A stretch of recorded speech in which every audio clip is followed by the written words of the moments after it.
بسم اللہ الرحمن الرحیم۔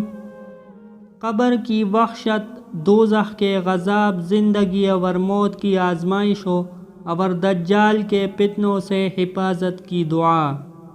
حضرت ابو ہریرہ رضی اللہ تعالیٰ عنہ نے بیان کیا کہ رسول اللہ صلی اللہ علیہ وسلم اس طرح دعا کرتے تھے: اللہم انی اعوذ بک من عذاب القبر ومن عذاب النار ومن فتنة المحیا والممات ومن فتنة المسیح الدجال۔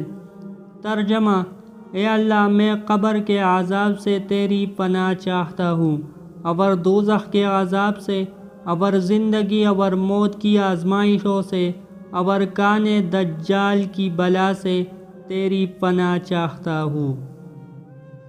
پیارے دوستو، اللہ تعالی ہم سب کو قبر کے عذاب سے اور جہنم کے عذاب سے بچائے۔